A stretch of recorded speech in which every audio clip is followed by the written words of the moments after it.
안녕하세요. 안녕하세요. 법률사무소 늘찬의 최재경 변호사. 김병훈 변호사입니다. 변호사님, 저희가 최근에 못 받고 있는 돈을 쉽게 받아내는 세 가지 방법에 대해서 콘텐츠를 찍어서 알려드렸는데요. 그 세 가지 방법이 어떻게 되는지 한 번 더 말씀해 주실 수 있을까요? 저희가 기본적으로 민사 본안 소송이 있겠지만요. 그 이전에 아니면 그 외에 쉽게 할 수 있는 방법으로 내용 증명 보내는 것과 지급명령 신청하는 것 그리고 형사 고소까지 말씀드렸었습니다. 그러면 오늘은 그 중에 어떤 내용에 대해서 저희가 성공 사례를 한번 말씀드려 볼까요? 저희가 실제로 이렇게 해서 쉽게 돈을 받았던 사례를 말씀을 드리려고 하는데요. 먼저 처음에 말씀드렸던 내용 증명에 대해서 한번 변호사님 성공하신 사례 소개해 주시면 좋을 것 같습니다. 그 전에 변호사님, 그럼 내용 증명이란 어떤 건지 다시 한번 설명해 주실 수 있을까요? 내용 증명은 이제 우리가 상대방한테 우리의 의사를 전달하는 문서를 보내는 건데요. 사실 우리끼리 보내고 받았다 안 받았다 확인이 어려운 부분이 있는데 그거를 우체국이라는 특정 기관을 통해서 이런 문서를 보냈다라는 거를 제3자가 객관적으로 확인해 줄 수 있는 그런 방법입니다. 사실 의뢰인분들이 찾아오시는 경우에는 저희가 민사본안을 조금 더 추천드리기는 해요. 왜냐하면 민사본안으로 가야 승소를 하는 경우 상대방에게 변호사 비용을 포함한 소송 비용을 청구할 수 있거든요. 그리고 솔직히 말씀드리면은 이제 변호사 입장에서도 아무래도 내용 증명 작성하는 것보다 본안 소송이 저희가 착수금 더 많이 받기도 합니다. 비용도 비용이지만 사실은 변호사로서 일을 한다는 것에 있어서 소장을 작성을 하는 게 조금 더 자부심이 들죠. 내용 증명은 사실 약간 튜토리얼 같은 거라서 저희 입장에서는 본 게임으로 들어가는 소송을 조금 더 선호하기는 하는데요. 그럼에도 불구하고 내용 증명만으로 사건을 해결해야 되는 경우들도 있잖아요.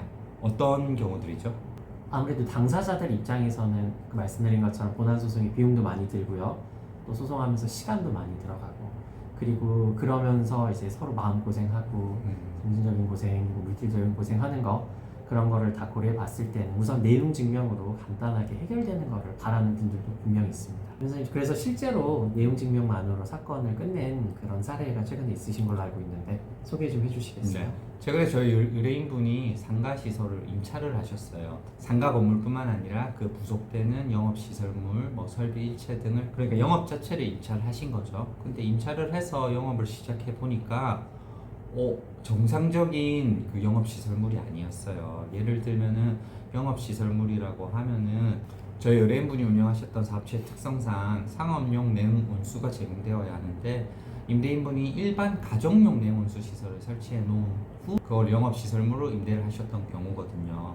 그런 경우에는 임차인분께서는 대규모의 손님을 받기가 아무래도 불가능해질 수밖에 없습니다. 왜냐면은 영업용으로 그런 냉온수라던가 아니면 기타 설비 등이 마련되어 있어야 많은 손님이 커버할 수 있는데요. 가정용은 아무래도 한계가 있잖아요. 그래서 계약 기간이 아직 조금 많이 남았지만 임대차 계약을 종료하고 임대차 보증금을 돌려받기를 원하셨습니다.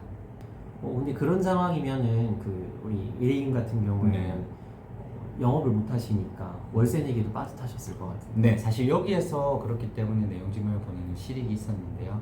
우리가 계약을 종료하고 임대차 보증금을 돌려받고 싶지만 우리가 또 못 냈던 월세만큼은 임대차 보증금에서 공제가 되어야 해요. 그러니까 임대인분인 상대방과 그리고 임차인분인 저희 의뢰인이 상호 양보와 합의 과정을 통해서 사건이 사실은 마무리되어야만 서로 간의 불필요한 감정, 시간, 노력 등의 소모 없이 사건이 조속 해결될 수 있는 것이었거든요.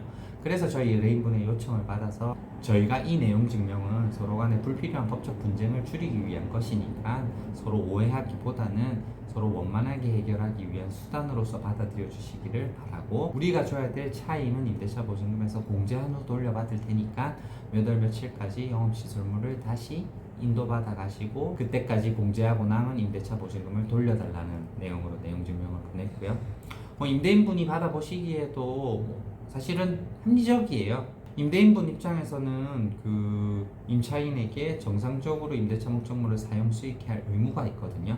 그런데 영업용 냉온수관이라던가 아니면은 기타 설비 일체를 제공해야 될 임대차 계약상의 목적에 비추어서 가정용으로 설치된 거는 명백하게 임대인분의 잘못으로 인정이 될 수가 있는 것이기 때문에 자신의 잘못을 인정하시고 임대차 계약 종료와 임대차 보증금 반환 청구에 응하셔서 사건을 잘 마무리할 수 있었습니다. 변호사님 근데 그 상대방과는 또 그 이후에 또 다른 네. 에피소드가 있었다고 네. 제가 얼핏 들었는데 소개 좀 해주시겠어요?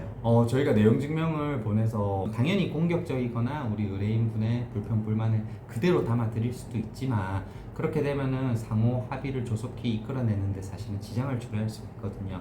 그러니까 저희는 내용 증명을 보내더라도 합리적인 범위 내에서 상대방이 수긍할 수 있게끔 보내고, 그러다 보니까 그 내용 증명을 받아보셨던 상대방 임대인분이 자기를 배려해주는 듯한 느낌의 내용 증명을 받아보시고는 너무나도 만족하셔서 그 다음에 오히려 그 임대인분이 자기가 다른 사건이 있으실 때마다 저희를 또 찾아주시고 뭐 법률 상담을 요청하시고 하고 하셨어요. 저도 제가 제 역할을 한 것 같아 기분도 좋았고요. 색다른 느낌이었습니다.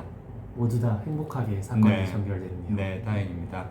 변호사님, 그러면은 오늘 저희가 내용 증명을 발송했던 성공 사례에 대해서 말씀드렸는데요. 다음번 시간에는 내용 증명 말고도 또 우리가 말씀드렸던 지급명령 신청에 대해서도 한번 네. 어떻게 진행이 되었는지 네, 되게 생생한 내용으로 전달해 네. 드리도록 하겠습니다. 그러니까 저희 늘찬 튜브를 계속 좋아요, 구독 알림 설정 부탁드립니다. 감사합니다.